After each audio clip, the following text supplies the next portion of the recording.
Vladimir Putin will deeply regret starting the war against Ukraine, but it will already be too late. The Financial Times claims today that these are exactly the words the Chinese leader Xi Jinping said to Donald Trump. The publication writes that, according to their insiders, the leader of China, Xi Jinping, said during negotiations with US President Donald Trump in Beijing that Vladimir Putin may ultimately regret the decision to invade Ukraine. According to sources, the Chinese leader made this statement during a discussion of the Russia-Ukraine war. At the same time, earlier, during candid and direct conversations with President Joe Biden, he never expressed his opinion about Putin and the ongoing military conflict. But did Xi Jinping really say something like that? And are there any grounds for such statements based on the results of the Xi Jinping and Donald Trump summit? Let's figure this out. My name is Alexei Pechi. Let's discuss this topic together. But first, I ask you to subscribe to this YouTube channel, give it a like, and write any comment you want. And before we start, just a second of your attention, because this episode is brought to you with the support of the Preply platform.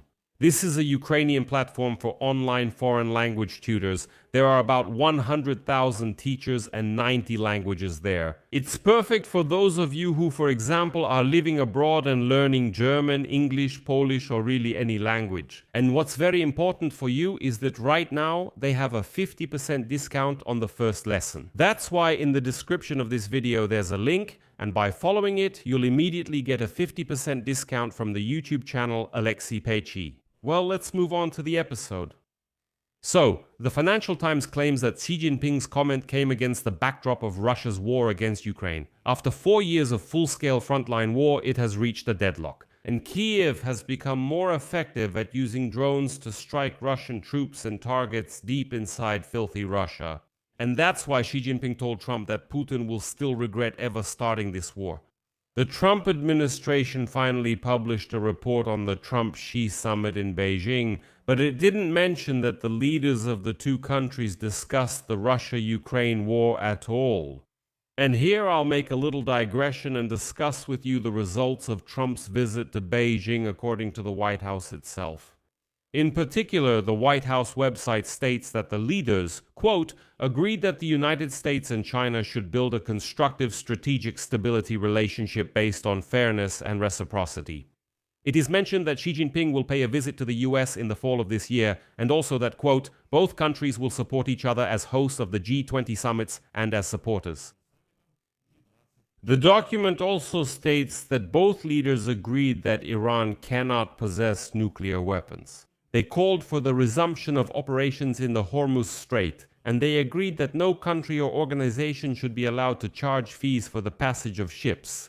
Also, according to the document, Trump and Xi confirmed their shared goal of denuclearizing North Korea. In terms of economic relations, they are calling for the creation of two new intergovernmental bodies, the Chamber of Commerce and the Investment Council. The Chamber of Commerce will allow the United States government and the Chinese government to regulate bilateral trade in goods that do not fall into the category of goods posing a serious threat to the economy. The Investment Council will provide a platform for intergovernmental discussions on investment-related issues.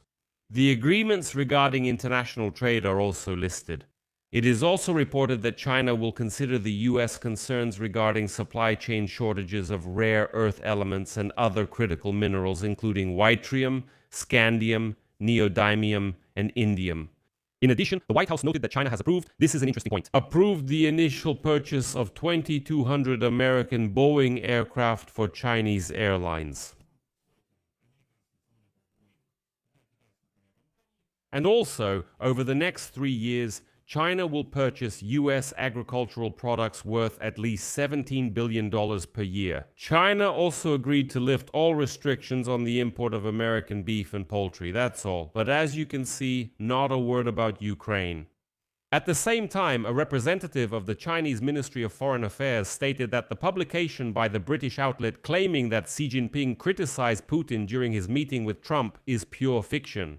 Although it's possible that Xi just decided not to spoil the summit with Putin, which is starting today. Nevertheless, there are signs that the war is not going according to plan for Putin, and Xi Jinping had reasons to say that Putin will really regret it.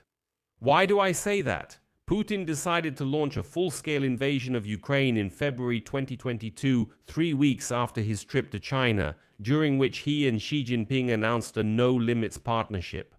Before that, the US had repeatedly accused China of supplying Russia with dual-use items that help Moscow conduct military operations against Kyiv. Beijing, of course, has always denied supporting Moscow. And today in the State Duma of the Russian Federation, they suddenly started publicly talking about the need for Russia to end the war in Ukraine as soon as possible, because the Russian economy cannot withstand a prolonged continuation of the special military operation. This statement was made by State Duma deputy from the Communist Party of the Russian Federation, Rinat Suleimanov. And please forgive me, but here is his quote. Officially, 40% of the federal budget goes to defense and security. So what kind of development, investment, or capital expenditures can we even talk about? Neither tanks nor shells have any consumer value. The economy produces them, but the population can't consume them. These are pure expenses. And according to this petty Russian deputy, large expenditures on the defense industry certainly provide jobs, but at the same time lead to increased inflation and a reduction in social and investment spending in the budget.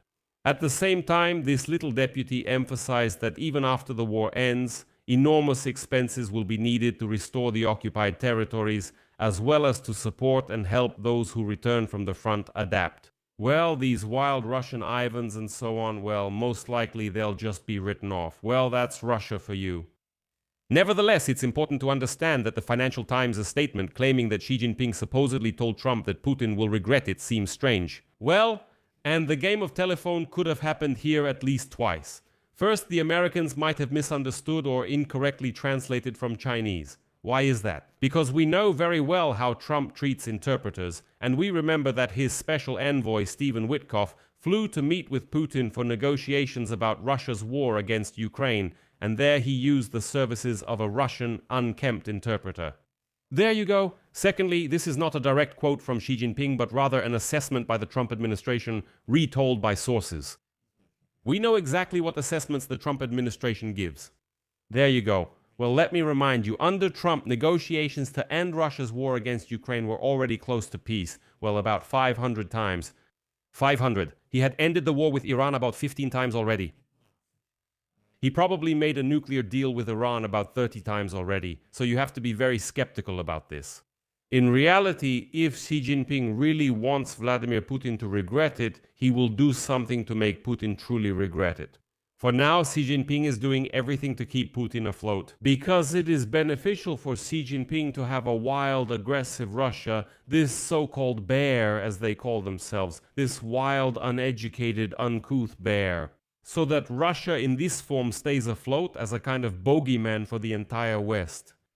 I'll leave it at that. Share your opinions and conclusions in the comments below this episode. Subscribe to the channel, hit the bell, and don't forget to like. If you want to support the work of this YouTube channel, you can do so by donating through the links and details in the description of this video. That's all for now. Take care of yourselves. Goodbye, everyone.